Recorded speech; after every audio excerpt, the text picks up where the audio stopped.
كيف كان عاقبة المكذبين. ولقد جاء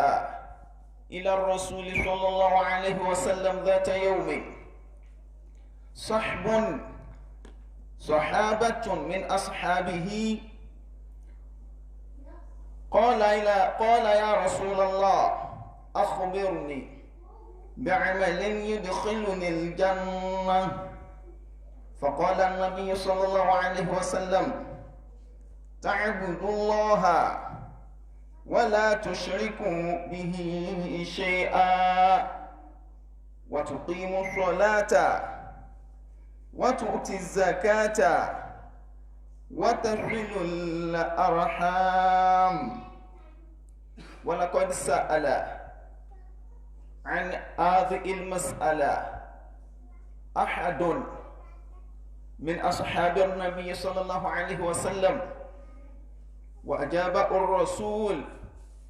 صلى الله عليه وسلم سألت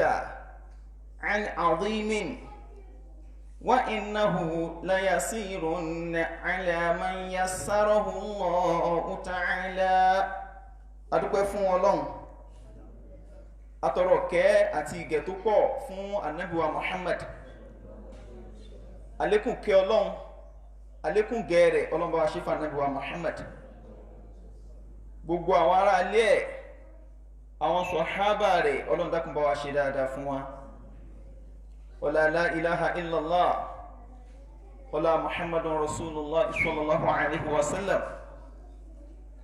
Abẹ́ Ọlọ́run ọba tí ó fún wa ẹnìkọ̀ọ̀kan wa ní jùmọ̀ àìtò ní rí pẹ̀lú rọrùn. Ọlọ́run ọba tí ó ṣe jùmọ̀ ilé fún wa ní gígán ní pẹ̀lú rọrùn, abẹ́ nínú agbára ẹ̀, abẹ́ nínú ọlá ẹ̀. Ọ̀pọ̀lọpọ̀ jùmọ̀ kọ́lọ́n kó dákun kó jẹ́ kí a ṣe láyé, kọ́lọ́n kó dákun kó má jẹ́ ká fi ilé ìdágbére fáyé. Gbogbo àwọn ìbádàt, àwọn ìjọsìn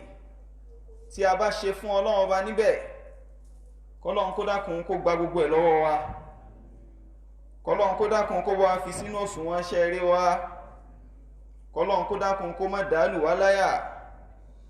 torí tọ́lọ́run bá kọ̀ tó lóhun ò gbà lọ́wọ́ wa, kò sẹ́ni náà tó fẹ́ gbà lọ́wọ́ wa. Ọlọ́run ọba tí ó wà gbà lọ́wọ́ wa iná lábẹ́ kó dákun kó gbà ní ìbádà fẹ́ni kọ̀ọ̀kan wa. Wala la ilaha illallah wala Muhammadun Rasulullah sallallahu alaihi wa sallam. A tún kí ẹnì kọ̀ọ̀kan wa pé a kú jùmọ̀ àtòní. Jùmọ̀ gẹ́gẹ́ bí wọ́n ti mọ̀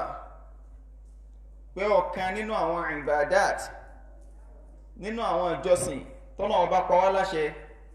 pé ká máa ṣe fóun ni, tó sì yẹ pé ní gbogbo àwọn tá ń jẹ́ mùsùlùmí iná ni à ń ṣe, là ń gbìyànjú ẹ̀ látàrí nǹkan tó jẹ́ pé ní àwa náà fi ń retí lọ́dọ̀ Ọlọ́run Ọba Ta'ala tó dá wa sáyé. Torí gbogbo àwọn ìjọsìn tá ń ṣe, gbogbo pé wọ́n ní akírun à ń kí, wọ́n ní agbáwẹ̀ à ń gbà á, wọ́n ní awájímà à ń wá, wọ́n ní ayọ̀ zakati à ń yọ, kò sí tẹ́nì kọ̀ọ̀kan wa tá a fi ń ṣe bẹ́ẹ̀ bí ó ṣe wípé ní àwa náà fi ń retí nǹkan kan lọ́dọ̀ Ọlọ́run Ọba Ta'ala, gẹ́gẹ́ bí àṣẹ tọ́lọ́run Ọba pa wá wípé ní ká máa ṣe. Ní jùmọ̀ tó lọ a sọ fún wa wípé ní Ànábì wa Muhammad sallallahu alaihi wa sallam tó jẹ́ kó náà ló mọ̀nà, òun náà ni Ọlọ́run Ọba dẹ̀rán sí wa wípé ní kó wá máa fi wá lé ojú ọ̀nà, kó fẹsẹ̀ wa lé náà nítorí ká má bàa ṣìnà. Torí pé ní láyé tá a wà yí gan, àwọn bàbá wọn ní bàbá rẹ̀ ní bálà ọ̀là kì í yá. Ìtumọ̀ rẹ̀ ní pé níbẹ̀ yóò bá bẹ́ẹ̀ tó mọ ọ̀nà, ojú ọ̀nà téèyàn ò bá bá a rìn kó tọ́ èèyàn sọ́nà pé bí èèyàn ti máa rìn ní, ó ṣeéṣe kéèyàn ó sọnù lójú ọ̀nà. Torí pé ní àwọn kan náà ti ní experience má ti ń tọ̀ ọ̀nà yẹn, àwọn wà fún yẹn ní guideline pé bẹ́yìn náà ti rìn ní o lẹ́fì bọ́lọ̀ dáadáa, bẹ́yìn náà ti rìn ní tẹ́ fi rí èrè jẹ, tẹ́yìn náà fi dẹni ọlà. So gẹ́gẹ́ bẹ́ẹ̀ náà lọ́lọ́wọ́n bá ṣe gbà Ànábì wa Muhammad sallallahu alaihi wasallam ló ṣe gbé kalẹ̀ fún wa kó máa jẹ́ hadin alladhi yahdi ibadahu ila rushd, kó máa jẹ́ olùfinimọ̀nà tó jẹ́ pé ní yóò máa fi àwọn ẹrúsìn Ọlọ́run yóò máa fi wọ́n mọ̀nà lọ sójú ọ̀nà. Bánábí tí wọ́n máa ń bẹ pẹ̀lú àwọn sàhábà rẹ̀ tí máa ń ṣàlàyé oríṣiríṣi nǹkan fún wọn, bẹ́ẹ̀ náà ni ó máa kọ́ àwọn ní ẹ̀kọ́ láti jẹ́ kí wọ́n mọ ojúṣe wọn sí Ọlọ́run Ọba Ta'ala, láti jẹ́ kí wọ́n mọ primary assignment tí wọ́n ní orí ilẹ̀ alààyè. Nítorí wípé ní gbogbo ohun tó dá wa lójú òun náà ni wípé ní bí gbogbo wa ti kó jọ tá a bára wa láyé, ibìkan là á ti ń bọ̀ kó tó di pa débì. Bí ò bá tiẹ̀ wá yé wa tán bá sọ fún wa wípé ní wọ́n dá baba ńlá wa sínú àlìjẹ́nnà kọ́lọ́run tó di pé ó lè kú òun bẹ̀. Bí yìí ò bá wá yé wa sí gbogbo wa náà lásámọ̀ wípé ní inú bàbá wa la gbàdénú ìyá wa, nígbà tá a dénú ìyá wa náà gbé wa fáìmọye oṣù kó tó di wípé ní ó bí wa sáyé. So ìtumọ̀ rẹ̀ ní wípé ní rẹ́hìlà kan là ń bá bọ̀, ìrìn àjò kan là ń bá bọ̀, ìrìn àjò kan láàtọ̀ dénú mọ̀mọ́ wa, àwọn àtọ̀ délé ayé. Ọlọ́run wá sọ fún wa wípé ní ìrìn àjò tá a tún rìn yẹn kò tún ti stop. Ìtumọ̀ rẹ̀ ní wípé ní a tún rìn nǹkan ba'da hadhihi al-hayati ad-dunya, lẹ́yìn ìgbésí ayé tá ń lò yìí. Nínú kéwú tí wọ́n bá sọ wípé ní al-hayatu ad-dunya, ìtumọ̀ ẹ̀ ní wípé ní al-hayat ìsẹ̀mí ad-dunya, èyí tó tún súnmọ́ ìkan téèyàn ti ń lò tẹ́lẹ̀ bọ̀. So ìtumọ̀ rẹ̀ ní wípé ní ìmí tún bẹ téèyàn ó tún lọ ṣe kíni, téèyàn ó tún lọ lò. Ìsẹ̀mí téèyàn ó wà lọ lò yẹn, a rí inú àwọn ẹlòmíì tó yẹ pé ní wọ́n máa takò yukadhibuna Allaha wa rasul, wọ́n ń pe Ọlọ́run Ọba tó gbé kalẹ̀ nírọ́, wọ́n ń pe òjíṣẹ́ rẹ̀ tó náà gbé kalẹ̀ wọ́n ń pe òun náà nírọ́. tó ráwọn kò bìlíìfù yí pé ní lẹ́yìn tá a bá ti kúrò ní hadhihi al-hayati dunya, ìsẹ̀mí ayé tá a wáyé, pé ó tún níbi kan tá a ń lọ. wọ́n láwọn ò gbà gbọ́ bẹ́ẹ̀ pé tá a bá ti kúrò láyé báyìí a kàn ti waste, kò sí nǹkan kan mọ́ nìyẹn. ṣùgbọ́n Ọlọ́run bá rán Ànábì wa Muhammad sallallahu alaihi wasallam sáwa pé ká mọ̀ bẹ́ẹ̀ ká dẹ̀ gbà gbọ́ bẹ́ẹ̀, kó dẹ̀ jẹ́ pé ní òun ló ti jẹ́ hádín ẹni tó ti mọ̀nà tẹ́lẹ̀, kó wá máa fi àwa náà mọ̀nà, káwa náà lè wá máa sọ wípé ní àtirẹ́ni bá rìn, àtirẹ́ni tá a bá là, àtirẹ́ni tá a bá wọkọ̀ ọ̀la. ìyẹn ló fà á nínú àwọn mawa'id, àwọn wáàsí tí Ànábì wa Muhammad sallallahu alaihi wasallam títí máa sọ fún àwọn sàhábà rẹ̀ nípa wípé ní tẹ́ bá ti kúrò láyé yìí o, ìrìn àjò ká tún rìn tó tún wà tẹ́rìn o, tí wọ́n ń pè ní al-qiyamah o. ibì kan sì ń bẹ tí wọ́n ń pè ní darun na'im, tí wọ́n ń pè nílé ìdẹ̀ra. bẹ́ẹ̀ náà níbì kan bẹ tí wọ́n ń pè ní inú náà, tí wọ́n ń pè ní jahannam, tó sì jẹ́ pé ní àwọn ẹ̀dá náà l'Ọlọ́run bá fẹ́ kó síbẹ̀ o. ìyẹn ọmọ ń bá fún àwọn tó ń jẹ́ sàhábì Ànábì wa Muhammad sallallahu alaihi wasallam, hatta jaha min ahadith ar-rasul sallallahu alaihi wasallam anna rajulan من أصحابه جاء إليه وقال يا رسول الله أخبرني بعمل يدخلني الجنة، فأجاب الرسول صلى الله عليه وسلم تعبد الله ولا تشرك به شيئا وتقيم الصلاة وتؤتي الزكاة وتصل الأرحام. ìyẹn ló wá fà á tí kan náà sàhábì fún wa bá Ànábì wa Muhammad, ó ní wà Ànábì, ó ní akhbirni, ó ní dákun fún mi nírò bí amalin, pẹ̀lú iṣẹ́ kan tí màá máa ṣe tó jẹ́ pé ní tí n bá ti ń ṣiṣẹ́ yẹn yudkhiluni al-jannata, iṣẹ́ yẹn ó ní yóò wá mú mi wọ àlìjánà, ó ní màá fi lè lọ bá Ọlọ́run Ọba dáadáa, ó ní màá fi rí Ọlọ́run Ọba dé àlìjánà tó ti máa ròyìn fún wa yìí, àwọn náà fi débẹ̀. torí kò sí bẹ́ẹ̀ ó ti máa gbọ́ ìròyìn àlìjánà tí ò ní wù ú, téèyàn náà ní bẹ̀rẹ̀ pé ní ẹ dákun ṣé mo lè rí in tí màá lò tí màá fi débẹ̀. bí wọ́n bá ń ròyìn Saudi fún wa nísìnyí, tí wọ́n ń ròyìn Mẹ́kà fún wa, tí wọ́n ń ròyìn Amẹ́ríkà fún wa, tí wọ́n ń ròyìn London fún wa, kò sáré táwa náà máa ṣáájú wípé ní bò láti gba visa, bò láti tòwé wa táwa náà fi débẹ̀. so bẹ́ẹ̀ náà bá Nábì tí máa ń ròyìn àlìjánà fáwọn sàhábà rẹ̀ pé fiha ma la aynu ra'at wala udhunun sami'at wala khatara ala qalbi basharin qat. tá Nábì máa ń ròyìn fún wa pé fil jannati, pé ń bẹ́ẹ̀ náà àlìjánà ma la aynu ra'at, ní tó jẹ́ pé ní gbogbo ojú tó ti lọ lóhun rókun òun rọ́sà òun rí gbogbo nǹkan ojú yẹn ò tí ì rí tí ń bẹ náà àlìjẹ́nà rí. gbogbo bá àti léwu ká máa wo gbogbo àwọn àyè tí ó dáa jù láyé yìí kódé táwọn ò tí ì débẹ̀ rí bóyá rí inú fọ́tò àbá rí inú fídíò àwọn ọmọ wòye pé ní ṣé báyìí ṣe rẹwà tó nì bó ṣe dáa tó nì tátùn àmọ́ wòye pé ní sẹ́sì tún ní ibìkan tún bẹ tó tún jẹ́ àlìjẹ́nà yàtọ̀ sí àwọn ìta ń rí yìí. ẹ rí i pé léèta àti ríhun tó ṣe wá lè mọ bó ti tóun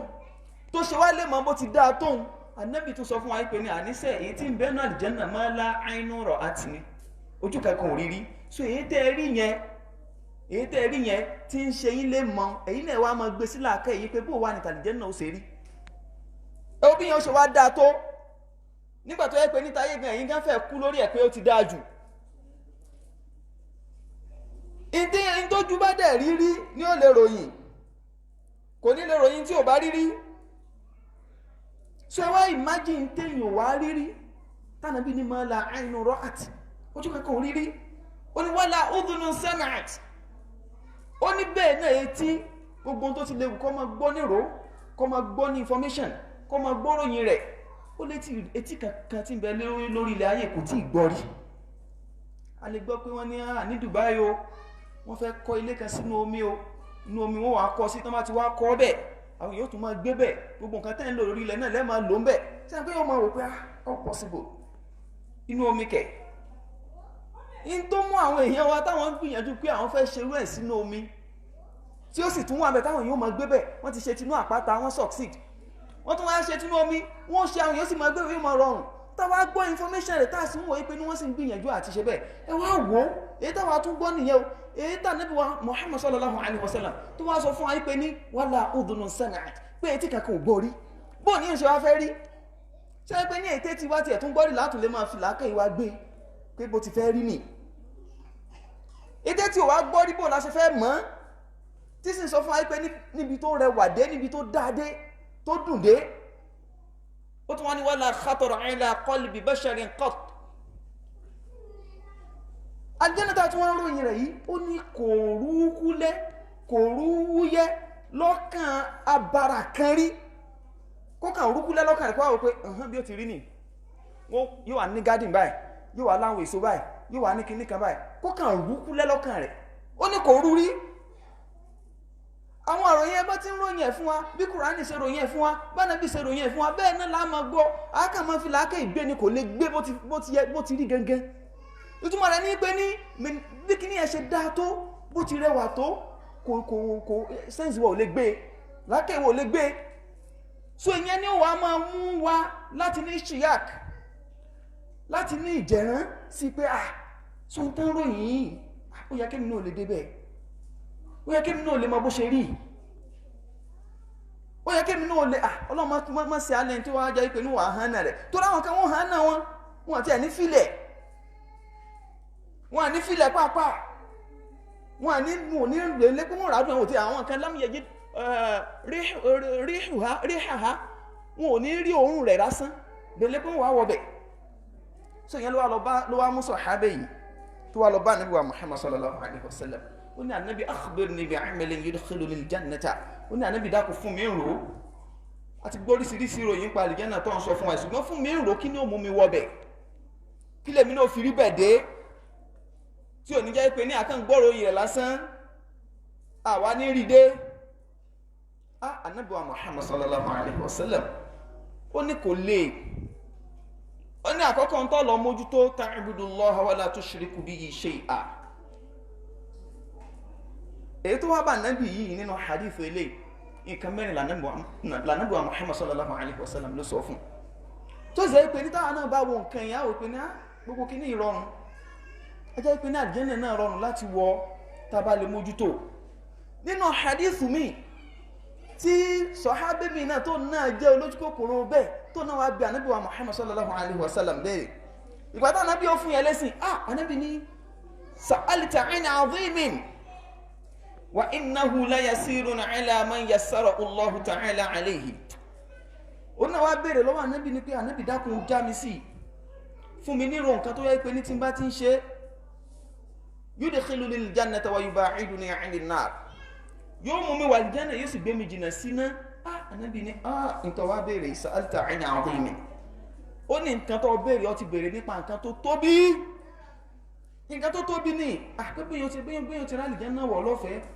Nǹkan tó tóbi ló béèrè. Ó ní ṣùgbọ́n o wa innahu la yasirun 'ala man yassara Allahu 'alayhi. Ó ní ṣùgbọ́n sì rọrùn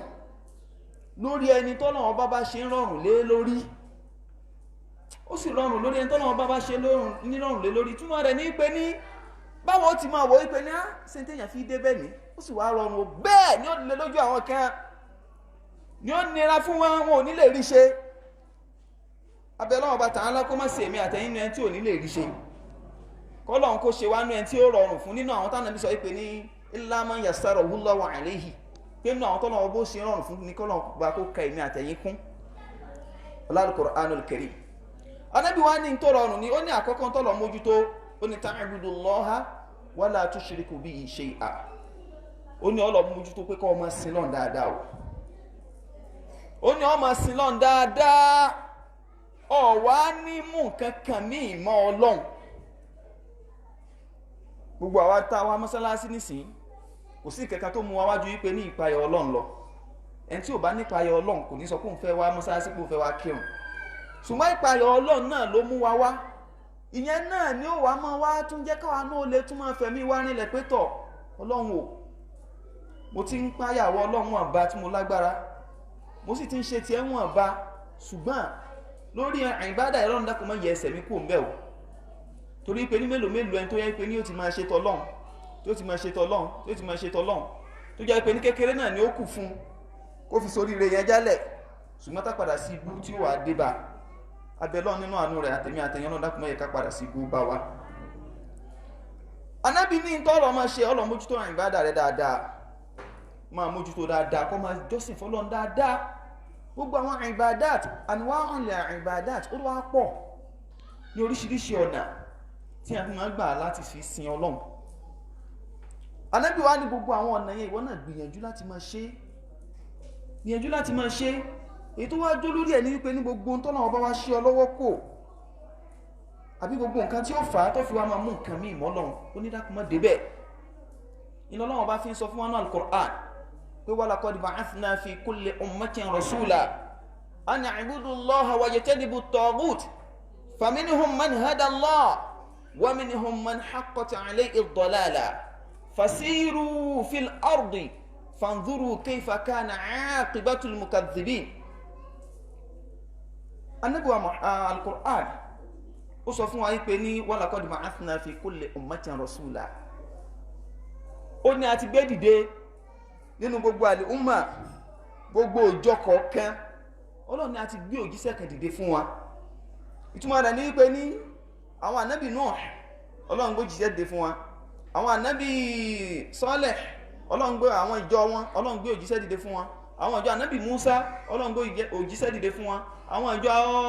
Lútù Ọlọ́run gbé òjíṣẹ́ dìde fún wa. bọ́lọ́run ti ń gbé dìde fún olúkálukú nìyẹn. Bẹ́ẹ̀ náà ló wá gbé dìde fún àwa tá jẹ́ àlùmọ́ ànábì wa Muhammadina sallallahu alaihi wasallam. Bọ́lọ́run ti wá gbé dìde fún wa bẹ́ẹ̀ náà nígbà táwọn ànábì náà ò sí mọ́ ó tún wá gbé àwọn àfáà dìde náà káwọn náà máa represent àwọn ànábì Ọlọ́run. Bá ànábì wa Muhammad sallallahu alaihi wasallam bó ti jẹ́ kí ìyẹn ó yé wa pé àwọn al-ulama warathatul anbiya báwọn àfáà náà ni wọ́n jogún iṣẹ́ táwọn ànábì tí wọ́n ń ṣe. Ọlọ́run ti wá gbé àwọn ìjọ òjíṣẹ́ kọ̀ọ̀kan dìde fún ìjọ kọ̀ọ̀kan. Ó wá ní kí wọ́n máa sọ fún yín an i'budullaha wajtanibu at-taghut. Ó ní kò sí nǹkan kan tá ní wọ́n máa sọ fún yín ju pé an i'budullaha pé kẹ́ ẹ máa jọ́sìn fọ́lọ́run. Ìbádà yín ẹ má fọwọ́ yẹpẹrẹ mú ẹ má fọwọ́ kékeré mú ẹ gbá mú ṣinṣinṣin ẹ dì mú ṣinṣinṣin ẹ mójútó dáadáa. Bẹ́ẹ̀ bá ti wá mójútó tán wajtanibu at-taghut. Ó ní kẹ́ wá jìnà sí tọ̀gùt. Ìtí wọ́n ń pè ní tọ̀gùt náà ni pé gbogbo nǹkan tó léwu kí wọ́n máa jọ́sìn fún tó bá ti yàtọ̀ sọ́nà láì láyàfi. Gbogbo nǹkan tó léwu kí wọ́n máa jọ́sìn fún kí wọ́n máa gbé ìbádà fún tó bá ti yàtọ̀ sí tọlọ́run ó ní ẹ jìnà sí. Ọlọ́run wá ní faminhum man hada Allah. Ọlọ́run wá ní wọ́n ń bẹ́nu wọn àwọn tọ́lọ́run bá fi mọ̀nà sẹ́mọ̀ ìpè ní àwọn tọ́lọ́run bá fi mọ̀nà àwọn náà wọ́n máa bẹ́nu olóríire àwọn náà ni wọ́n máa bẹ́nu ẹni tí ó là abẹ́lọ́run kó fi ẹnì kọ̀ọ̀kan wá sínú olóríire abẹ́lọ́run kó fi ẹnì kọ̀ọ̀kan wá sínú ẹni tí ó là wala la ilaha illallah.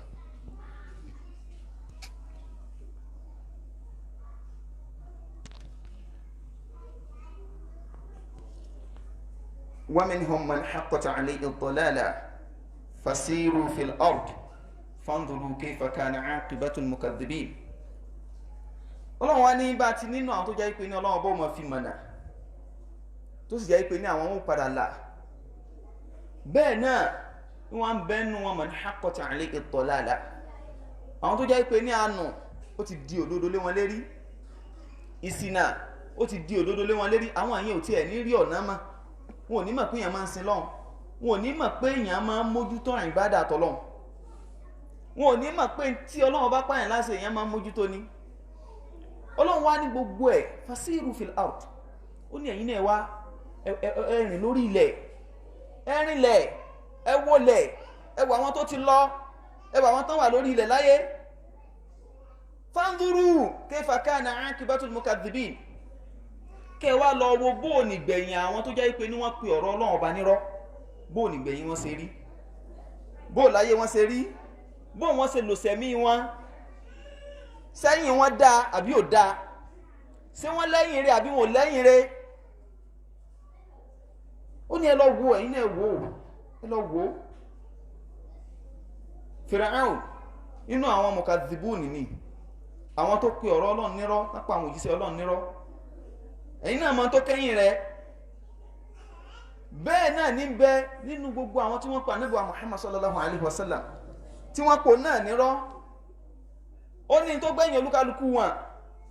kánú wá worí ilẹ̀ ayé gan nínú àwọn tẹ́ máa sọ fún pé Ọlọ́run sọ báyìí Ànábì sọ báyìí tí wọ́n pè ń rọ́ kí ní padà ń gbẹ̀yìn wọn kí wá ní wàá jẹ́mọ̀ sí irú wọn kí ní ó jẹ́ ibi tí wọ́n padà sí gan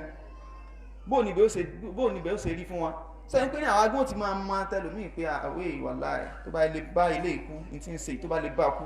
kò lè bọ́lọ̀ dáadáa o káàgbóhùn ti mọ̀ fúnra wa abẹ́lẹ́ wọn bàtà lánàá àánú ẹ̀ gbogbo tí èèyàn fi máa sọ ọ̀nà ọlọ́dà kò má ṣe fún wa o gbogbo tá a fi rí ọ̀nà mà rẹ tá a fi rí ilé rẹ dé pẹ̀lú ayọ̀ pẹ̀lú dùnú kọ́nà kó dákun kó ṣe rọrùn fẹ́ ní kọ̀ọ̀kan wa sọ ọ̀kan nínú tá Ànábì sọ fún sọ̀hábẹ́ yìí ni tó sọ fún yín pé ní yóò mú wọ ọgbà àlìjánnà so káwa náà gbìyànjú ká mójútó Ọlọ́run bá ti máa ń ṣe rọrùn fẹ́ dá kó ṣe rọrùn fẹ́ ní kọ̀ọ̀kan wa.